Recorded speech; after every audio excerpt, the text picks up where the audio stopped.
అమరావతి పనుల పునఃప్రారంభ వేడుకలో అన్ని జిల్లాల నుంచి ప్రజలు భాగస్వామ్యం కానున్నారు. రాష్ట్ర ప్రభుత్వం ఇందుకు తగ్గట్లుగా అన్ని ఏర్పాట్లు చేస్తోంది. రాజధాని చుట్టుపక్కల ఉన్న 8 జిల్లాల నుంచి అత్యధిక భాగస్వామ్యం ఉంటుందని, దాదాపు 5 లక్షల మంది వరకు సభకు వస్తారని సర్కార్ అంచనా వేస్తోంది. అమరావతి పునర్నిర్మాణ పనులు పెద్ద ఎత్తున ప్రారంభం కానున్న వేళ రాజధానికి తరలి వచ్చే వారి కోసం రవాణా వసతిని కల్పిస్తోంది. ఇందుకోసం ప్రైవేటు విద్యా సంస్థల బస్సులు, ఆర్టీసీ బస్సుల్ని అధికారులు ఏర్పాటు చేశారు. రాజధాని చుట్టుపక్కలున్న ఎన్టీఆర్, కృష్ణా, గుంటూరు, బాపట్ల, పల్నాడు, పశ్చిమ గోదావరి, ఏలూరు, ప్రకాశం జిల్లాల నుంచి ఎక్కువ మంది రానున్నారు. ఈ 8 జిల్లాలకు మొత్తం 6,600 బస్సుల్ని కేటాయించారు. వీటిలో 3,600 ఆర్టీసీ, 3,000 బస్సులు ప్రైవేటు విద్యా సంస్థలకు చెందినవి. ఇవి కాకుండా మిగిలిన జిల్లాల్లోని 120 నియోజకవర్గాలకు 1,400 బస్సుల్ని ఏర్పాటు చేస్తున్నారు. ఆయా గ్రామాలకు నేటి రాత్రికి బస్సులు చేరుకుంటాయి. ఒక్కొక్క బస్సుకు ఒక ప్రభుత్వ ఉద్యోగి ఇన్ఛార్జిగా ఉంటారు. బస్సులో జనాన్ని ఎక్కించి ఆహారం అందించి సభకు తీసుకెళ్లి తిరిగి ఇంటికి చేర్చే వరకు ఉద్యోగి బాధ్యత తీసుకుంటారు. మండలానికి ఒక అధికారి ఇన్ఛార్జిగా ఉండి ఎప్పటికప్పుడు పర్యవేక్షిస్తారు.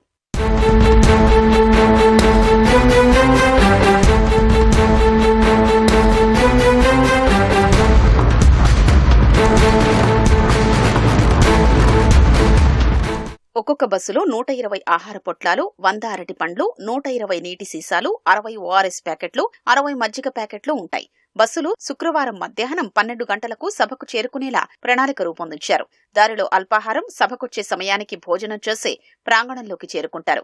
సభ నుంచి ప్రజలు తిరిగి బస్సు వద్దకొచ్చే సమయానికి రాత్రి డిన్నర్కు సంబంధించిన ఆహారం ఆయా బస్సుల వద్దకు చేర్చే బాధ్యత పౌర సరఫరాల శాఖ తీసుకుంది. కిచిడి, చట్నీతో పాటు ఒక ఆరెంజ్ పండు అందరికీ అందిస్తారు. తిరుగు ప్రయాణంలో దారిలోనే డిన్నర్ ముగించుకుని ఇంటికి చేరుకుంటారు. ఎండలు ఎక్కువగా ఉన్నందున అనేక జాగ్రత్తలు తీసుకుంటున్నారు. మార్గమధ్యంలో ఉన్న ఆరోగ్య కేంద్రాలు, ప్రభుత్వాసుపత్రుల్లో సిబ్బంది అందుబాటులో ఉండేలా చూస్తున్నారు. సభా ప్రాంగణంలో ప్రతి గ్యాలరీలోనూ 6 కూడిన వైద్య బృందం ఉంటుంది. ఎవరైనా అస్వస్థతకు గురైతే ఎక్కడికి తరలించాలో గ్యాలరీ ఇన్ఛార్జ్ అధికారి సమన్వయం చేసుకుంటారు.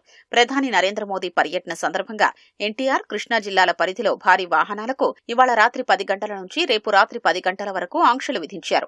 విజయవాడ, అమరావతి వైపు భారీ వాహనాలు రాకుండా వేరే మార్గాల్ని పోలీసులు సూచిస్తున్నారు. రేపు గన్నవరం విమానాశ్రయం పరిధిలో ఎవరైనా డ్రోన్లు, నల్ల బెలూన్స్ ఎగరవేస్తే చట్టపరమైన చర్యలు తీసుకుంటామని కృష్ణా జిల్లా ఎస్పీ గంగాధర్రావు హెచ్చరించారు. ప్రధాని కార్యక్రమానికి అంతరాయం కలిగించడానికి ప్రయత్నిస్తే కఠిన చర్యలు తప్పవన్నారు.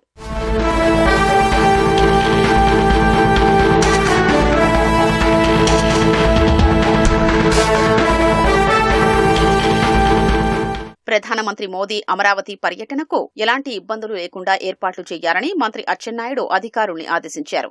రాజధాని అభివృద్ది పనుల శంకుస్థాపన కార్యక్రమంలో పాల్గొనేందుకు ప్రధానమంత్రి రానున్న తరుణంలో అధికారులు, ప్రజా ప్రతినిధులు విజయవాడ కలెక్టరేట్లో సమావేశమై ఏర్పాట్లపై చర్చించారు. ప్రధానమంత్రి నరేంద్ర మోదీ అమరావతి పర్యటనను విజయవంతం చేయాలని బాపట్ల జిల్లా ప్రజా ప్రతినిధులకు మంత్రి అనగాని సత్యప్రసాద్, గొట్టిపాటి రవికుమార్, కొలుసు పార్థసారథి దిశానిర్దేశం చేశారు.